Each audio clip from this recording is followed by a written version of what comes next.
Imagine standing on the shore of a massive, sprawling leak. For decades, the water right in front of you has been choked by this toxic, thick green scum. Yeah, like a really severe algal bloom. Exactly. It's a total ecological hazard. It's threatening the local drinking water. It's suffocating the wildlife. But then, almost overnight, over just a span of a few days, really, that thick green mat completely vanishes. It's just gone. Right. And the water turns this bizarre, striking, bright blue. It looks like the aftermath of some microscopic action movie, but what actually happened is an entire population of billions of organisms suddenly and flawlessly orchestrated its own mass death. It's an incredibly eerie visual when you see it happen in the real world, and beneath that bright blue water is, well, it's a microscopic murder mystery. A murder mystery where the victim is the whole population. Exactly. What we're really looking at is how a single isolated cellular event somehow cascades into a population-level collapse. Yeah. I mean, it completely defies our basic intuitive understanding of biological survival. Yeah, they usually want to survive. Right. Organisms fight to stay alive, but here, the whole population just folds like a house of cards. It's wild. And if you've ever looked at a massive ecosystem and wondered how it could possibly collapse overnight, the answer is hiding right in these waters. So today, our deep dive is focusing on a fascinating piece of research recently published in Science magazine. Yeah, it's a really groundbreaking paper. It really is. We are unpacking the exact mechanisms of what researchers are calling ultra-fast collective cell death in blooming algae, specifically focusing on a highly problematic type of cyanobacteria called Microcystis. Right, the Microcystis cyanobacteria. And our mission today is to trace this massive die-off step by step, because if we can understand the mechanics of this collapse, unlocking that mechanism might just give us a completely new, targeted tool against toxic algal blooms all over the globe. The scope of this research is honestly what makes it so compelling. We are bridging a massive gap here. We are starting with molecular chemistry, literally the transfer of single electrons inside one tiny cell. Which is mind-blowing on its own. Yeah. And we're connecting that directly to massive, visible ecological shifts that you can actually see from satellites. From space. Well, as we sift through this research, I want you to visualize a domino effect. Keep that image in your head, because the way this microscopic contagion actually spreads from one cell to the next is going to completely change how you think about cellular biology. Definitely. It totally rewrites the rules. But we have to start at the scene of the crime. The researchers conducted a major field study at Lake Dianqi, which is a massive body of water in China that suffered from incredibly severe cyanobacterial blooms for years. Right. They set up at Lake Dianqi specifically to track the natural demise of a bloom. When these harmful blooms finally collapse, the biomass breaks down incredibly fast. Like within days. Yes, exactly. And the algae loses its chlorophyll, which is, the pigment that gives it that murky green color. The chlorophyll just bleaches out. But that doesn't explain the blue color, right? Right, it doesn't. So cyanobacteria also contain a secondary pigment called phycocyanin, which is blue. When the cells die off and the green chlorophyll degrades, that resilient blue pigment is just left behind, suspended in the water. Oh, I see. Yeah, that's why the lake suddenly takes on that striking blue hue. So the blue water is essentially a graveyard of pigments, but the researchers didn't just look at the color change and call it a day, did they? No, they wanted to know the exact logistics of the die-off. Right, so they mapped out the physical locations of where the cells were dying inside these large algal colonies. And to do this, they used a mathematical mapping technique called Voronoi tessellation. Yeah, Voronoi tessellation. It sounds intimidating, but it is actually a very elegant way of defining neighborhoods. Okay, let's unpack this. How does that work? Think of it like taking a satellite map of a crowded city and drawing geometric boundaries around every single house, perfectly calculating who your immediate closest neighbors are. Okay, I can picture that. So the researchers used this math on a microscopic level to see if the dying cells were scattered randomly throughout the colony, or if there was a pattern. And the pattern they found is what cracked the case wide open, right? Because if cells were just dying of old age, or if they were randomly starving to death because the nutrients ran out, you would expect a totally random scattering of dead cells across the colony. Exactly. You'd expect a totally random distribution. But that's not what happened. The dead cells were highly clustered together. Yeah, that spatial clustering is the crucial piece of evidence. It tells us mathematically that the death of cell A is intimately, physically connected to the death of cell B right next to it. So it's not a coincidence. Not at all. And before the visible cell lysis even happened, like before the cells actually burst open, the researchers found some massive chemical red flags inside the surviving cells in those clusters. The internal alarms were just blaring. Precisely. First, the levels of a molecule called glutathione plummeted by about 30%. And glutathione is an antioxidant, right? Yeah, it's a vital antioxidant. It acts like the cell's internal bodyguard against chemical stress. Second, they saw a massive spike in intracellular labile iron. Wait, what does that mean? Labile iron. It's essentially free-floating, highly reactive iron just pooling up inside the cell. And third, a very specific family of enzymes called lipoxygenases suddenly became highly active. Okay, so if I'm tracking the sequence of events here, the cell's main bodyguard drops its weapons, reactive iron floods the system, and these specific enzymes wake up. You nailed it. And because we know the deaths are clustered based on that mathematical mapping, one dying cell has to be somehow triggering the death of its immediate neighbors. It's not a natural passive die-off. No, it's very active. It almost sounds like a contagion, like Yeah. a zombie bite where the infected immediately turn on the healthy. It acts very much like a contagion. Biologists refer to this as a bystander effect. Now, just to be clear, cells do have a natural mechanism for programmed suicide. Right, apoptosis. Exactly, apoptosis. And it happens in your body all the time. But apoptosis is usually very self-contained. It's a neat, clean, quiet process where a damaged cell neatly dismantles itself so it doesn't harm the surrounding tissue. But the clustering at Lake Dianchi, this rapid neighbor-to-neighbor spread, that suggests something much messier. Much messier and much more aggressive. The death isn't contained, it is actively transmissible. Which means we need to figure out exactly what the murder weapon is. Have you ever considered how a massive population coordinates its own demise? What stands out to you about a single cell triggering a mass extinction? Because I want to know how a cell actually executes this. Well, to understand the weapon, we have to look closely at a completely different, highly specific type of cell death called ferroptosis. Ferroptosis. So iron-dependent. Exactly. As the prefix implies, it is an iron-dependent form of cell death. The researchers managed to map out the exact step-by-step biochemical mechanism of how this happens in the Microcystis cyanobacteria.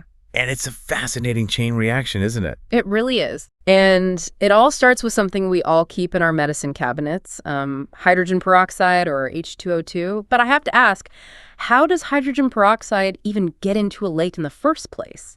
I mean, nobody's out there pouring bottles of it into the water before this die-off happens. That's a great point. So in a natural ecosystem like Lake Dianchi, these massive algal blooms sit right on the surface of the water, just baking under intense sunlight for weeks. Okay. That intense UV radiation, combined with natural temperature fluctuations and other ecological stressors, causes photochemical reactions in the water itself. Oh, wow. So the water is reacting. Yeah, this naturally generates small amounts of reactive oxygen species, including hydrogen peroxide, right in the algae's environment. So the environment itself creates the trigger. And the researchers found that this natural hydrogen peroxide actually enters the cyanobacteria through specific channel proteins in the cell wall, right? The aquaporins. Yes, aquaporins. You can think of them like the cell's internal plumbing system. And to prove this was the entry point, they used a chemical blocker called acetazolamide. Basically, they locked the aquaporin doors. Right, they just shut off the plumbing. And when they locked those doors to keep the hydrogen peroxide out, the cells survived. They did. The H2O2 is definitely the trigger, but it's completely harmless unless it meets its accomplice inside the cell. The iron. Exactly. When the hydrogen peroxide slips through those aquaporin channels, it collides with that massive pool of labile iron we talked about earlier. The researchers noted that the cell's iron storage complexes, specifically a ferritin-type complex called MERGA, were highly upregulated. Meaning what exactly? It means the cell isn't just holding a little bit of iron. It is absolutely swimming in loose reactive iron. Here's where it gets really interesting to me. We usually think of iron as a good thing, right? It's a vital nutrient. We take iron supplements. Cyanobacteria desperately need iron to run their photosynthesis engines. They are packed with it by design. Right. So how does their own vital nutrient suddenly turn into an assassin? And how did researchers even prove it was the iron doing the killing? It is the great paradox of cyanobacterial biology. You're right, iron is essential for them. Normally, all that iron is safely bound up, locked away tightly within their photosynthetic architecture. It's doing useful work. But under stress. Exactly, under severe environmental stress, like the oxidative stress caused by the hydrogen peroxide entering the cell. that delicate internal architecture starts to break down. Oh, I see. Yeah, the safe storage facilities fail, and the bound iron is dumped into the cell fluid as a loose cannon. And when the hydrogen peroxide meets that loose iron, we get a chemical explosion. We get what chemists call the Fenton reaction. Yeah. In this reaction, the free iron acts as a catalyst. It essentially grabs the hydrogen peroxide molecule and violently tears it apart. Wow. The byproduct of tearing apart that H2O2 is the creation of highly reactive molecules called hydroxyl radicals. Hydroxyl radicals, I mean, they sound dangerous just by the name. They are arguably one of the most aggressive molecules in biology. These radicals are highly unstable because they are missing an electron. So they go looking for one. Ruthlessly. They become chemical scavengers, stealing electrons from anything nearby to stabilize themselves. And their closest, most vulnerable targets are the lipids, the fat molecules that make up the cell's own protective membrane. Okay, so they attack the membrane. Yes, the radicals attack these structural lipids, ripping electrons away and starting a vicious chain reaction known as lipid peroxidation. The membrane literally begins to rust from the inside out. Just imagine the iron in your own blood suddenly rusting and puncturing your cells from the inside out. It's an incredible paradox of biology, isn't it? But in science, you can't just assume the iron did it. You have to prove it. And they did. They isolated the iron as the sole culprit here by using a chemical called deferrisarox or DFX. DFX, right, which is an iron chelator. Exactly, which means it acts like a chemical sponge that specifically hunts down and binds up loose iron. So when they introduced DFX into the environment, it soaked up all the free iron, the Fenton reaction never triggered, and the cells live. They approached it from multiple angles just to be absolutely sure. Beyond soaking up the iron, they also used an inhibitor called ferrostatin 1, which is a compound that specifically halts the lipid peroxidation process of ferroptosis. And again, the cells lived. Yep, the cells lived. But when they treated the cells with a chemical that only stops standard apoptosis, that neat, clean cell suicide we discussed earlier, the cells still died. Wow. So the evidence was irrefutable. Completely. It was definitively iron-catalyzed ferroptosis tearing the cells apart. But you know, this deep dive into the Fenton reaction only explains how the first cell dies. If we go back to our domino analogy from earlier, we've only explained why the first domino falls. We still have to explain the transmission. Right, the contagion effect. Exactly. How does this internal rusting process escape the first cell to wipe out a billion-cell bloom? That is the core of the mystery. And to understand the contagion, we have to look at what physically happens to those lipid molecules in the membrane once they've been attacked and peroxidized by the radicals. Okay, walk me through it. When the hydroxyl radicals steal those electrons, they physically mutate the structure of the lipids. The long, fatty chains of the lipids, the fatty acyl chains, actually get chopped down or truncated. So the literal structural beams holding the cell wall together are just being sawed in half? Yes. They are left with these shortened terminal alkyl groups, and these mutated truncated lipids do not fit together nicely anymore. I can imagine. Imagine trying to build a wall, but half of your bricks have suddenly warped and shrunk into jagged shapes. The plasma membrane completely destabilizes. Oh, wow. Yeah, these jagged lipids literally punch nanoscale holes, nanopores, directly into the cell wall. The researchers actually captured visual evidence of this using field emission scanning electron microscopy. Really? They could see it? Yeah, when you look at the images, you can actually see the cell surfaces covered in these unnatural ridge-like structures and gaping pores.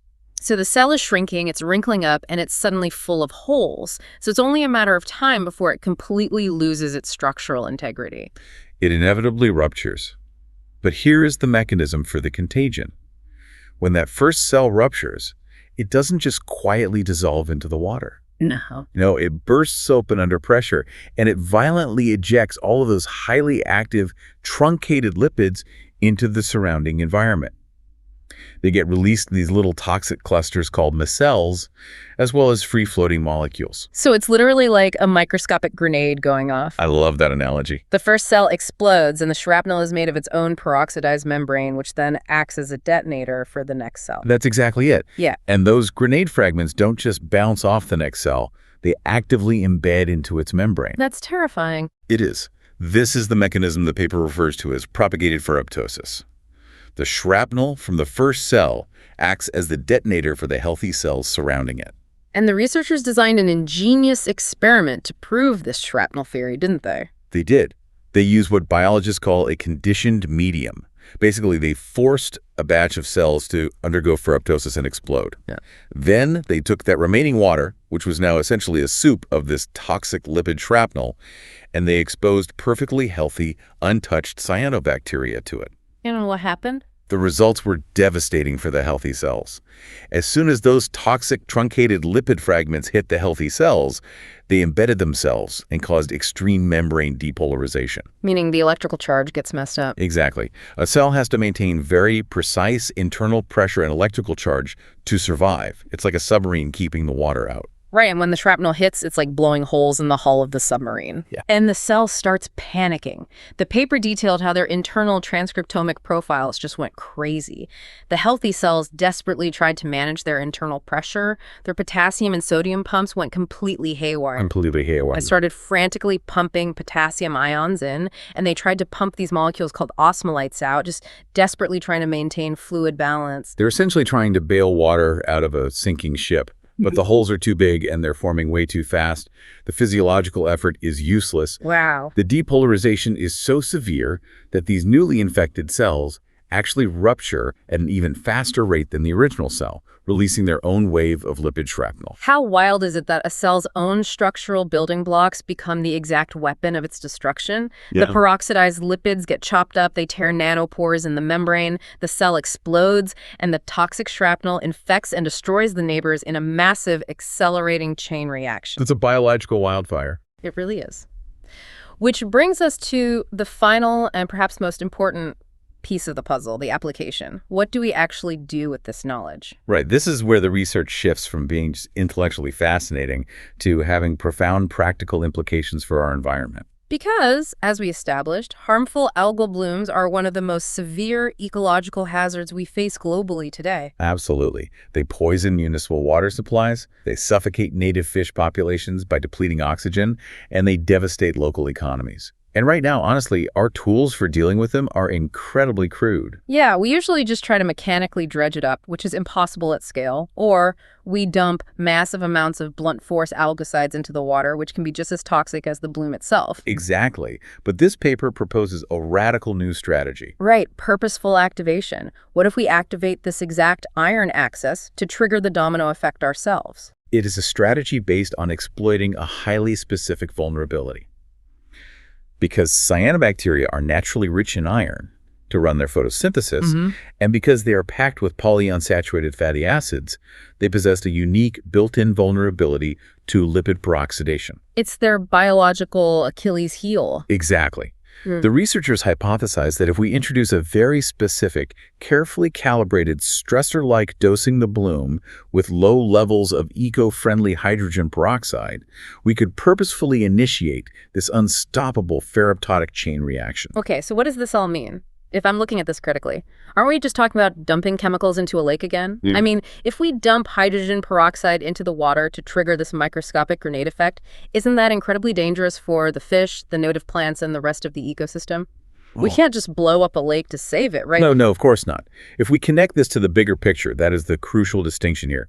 This isn't about blunt force, it's about precision targeting. Okay, how so? Because the cyanobacteria have this massive, unique iron storage system, they are hyper-vulnerable to this specific trigger. And other things aren't. Right. The other organisms in the lake, the fish, the aquatic plants, the harmless beneficial microbes, they do not share this exact iron-heavy, lipid-rich biology. Oh, I see. So they aren't primed to explode in the same way. The future of this application isn't about dumping vats of high-concentration chemicals.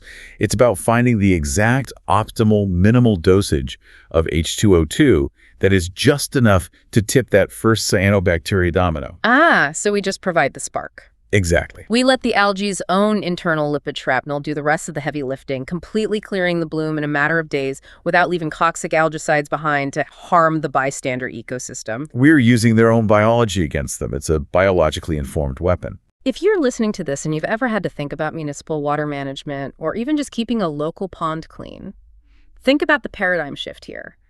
Balancing the immediate toxic risk of an algae bloom against the risk of artificially triggering a localized microbial chain reaction is a massive responsibility. It is.